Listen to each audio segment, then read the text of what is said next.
What's going on? This is Ryan Smith, owner of Smitty Built Fitness here in Redding, California. And I'm here today to give a nutrition 101. Everybody who comes in the gym, for the most part, they have a goal. They're trying to lose weight, they're trying to gain weight, put on muscle mass, put on size.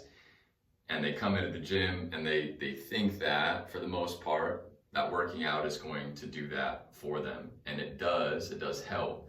But the biggest factor in changing how you look, changing how you feel in combination with exercise in the gym is what you eat and how you eat. So there's a couple principles. These are general rules. These aren't applicable to every single person who walks in the door, but they are general rules that apply to most people. And so when you're talking nutrition, of course, you're talking about what kind of food do I eat, the quality of that food, those types of things as well, and that's important. What I'm going to talk today about is three terms here: calories, macronutrients, and micronutrients. So the saying goes, I've heard the saying before, and I tend to agree with it, that calories determine how much you weigh, macronutrients determine how you look or your physique, and then micronutrients determine how you feel or perform. And so starting with calories here, what are calories? Calories is simply an energy unit. We all eat calories in every day in the food we intake, and we all burn it out every day in energy expenditure, right? So one of those, we don't have to be moving to burn energy. Everybody has a basal metabolic rate, and that's simply the calories that you burn just lying in bed all day doing absolutely nothing.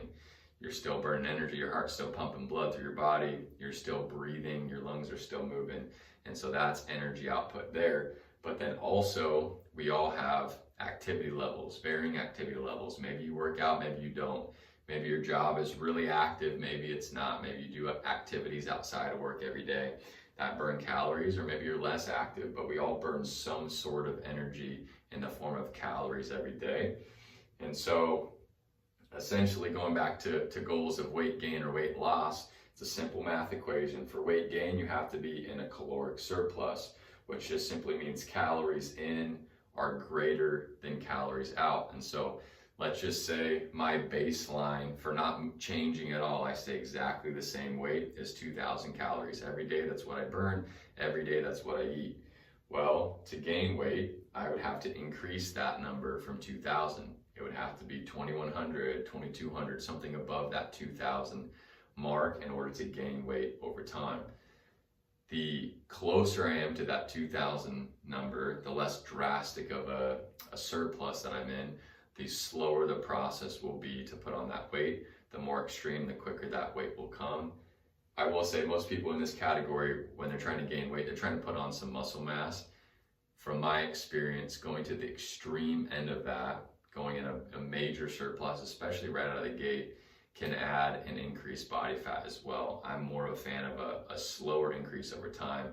I feel like that just helps combat keeping the fat off while you're adding that muscle mass. But side note there, weight loss. So the exact opposite.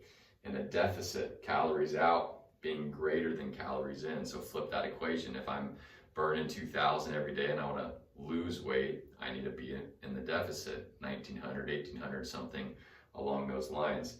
Same concept would apply there. The more extreme I go in that weight loss, most people trying to lose weight aren't trying to lose muscle mass, they're trying to lose body fat. And so when I'm losing weight, to preserve muscle mass as best as possible, my experience, I think it's best to take a moderate approach, a moderate deficit. Everyone's different, you can adjust as you go, but start in a lesser and adjust from there. So that's calories in a nutshell. Moving on to macronutrients.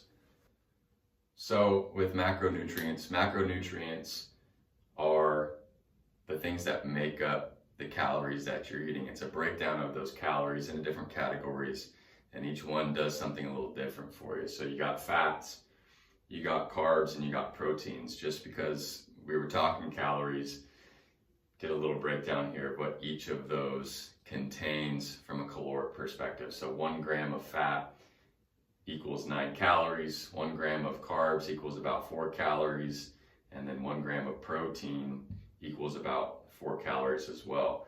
So each one of those, again, does something different for your body. I'll get into that, but just like some examples, and these are very limited in the example category. There's many other things I could put here, but just to give you some idea. Your fats, things like whole eggs, the yolk of the egg, meats, especially red meat, going to be a little higher in fat. Things like butter and cream, anything along those lines, high fat milk.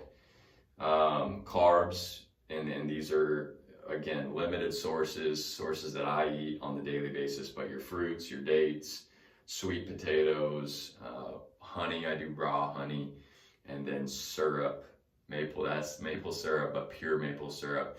All good sources of carbs, clean carbs.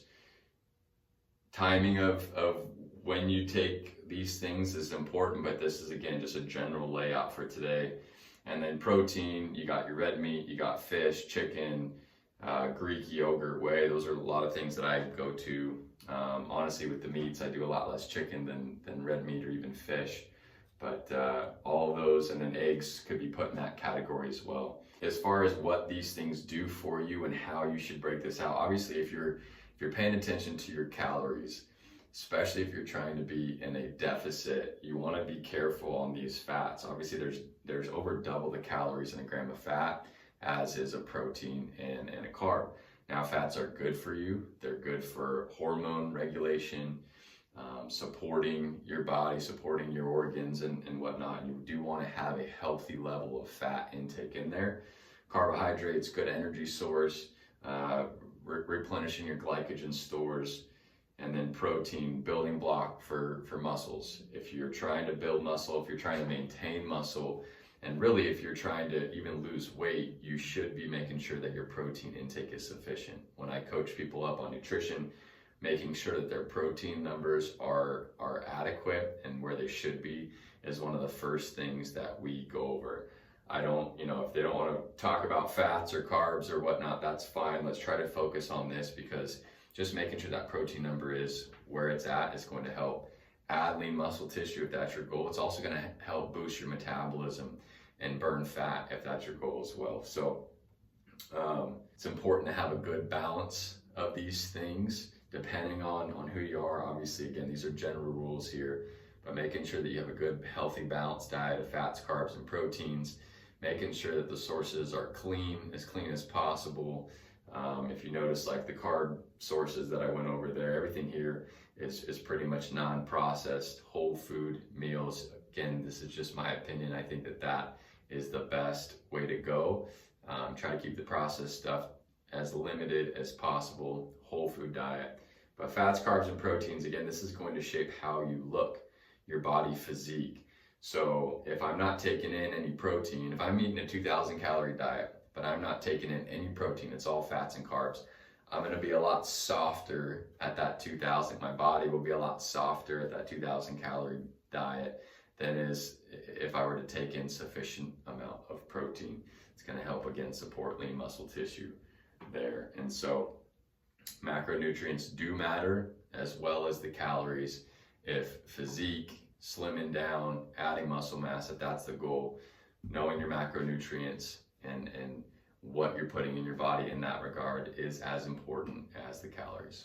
So as far as micronutrients go, and again, guys, this is a stupid simple breakdown today of these things, but your micronutrients are things like vitamins and minerals. Again, referencing back to what micronutrients do, it's how your body is going to feel and perform. And so getting in our vitamins and minerals, probiotics, prebiotics, those things are going to help us to feel better and to perform better throughout the day. Energy, if I'm in the gym, my capacity to go through a workout and feel good. If I'm lacking in these areas, then I might not feel as good. I might not have as much energy as I possibly could, as if my micronutrients are being hit on a daily basis and dialed in. So get those things naturally through a couple. Again, this is a super short list, but your fruits and vegetables, you're going to get a lot of your micronutrients in that. Things like red meat, things like Greek yogurt, and we're talking nutrition here. There's other ways to get these micronutrients. Going out and getting some sunshine is a great way to do that with the vitamin D.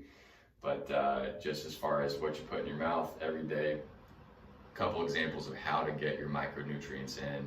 So again, just to wrap, calories determines your weight, macronutrients determines your physique or how you look, and then micronutrients determining how you feel, how you perform. So super simple breakdown of those three things. If you have any questions, drop a comment in the comment section. If you have any suggestions or would just like me to expand on any of these topics, let me know down below. See you next time.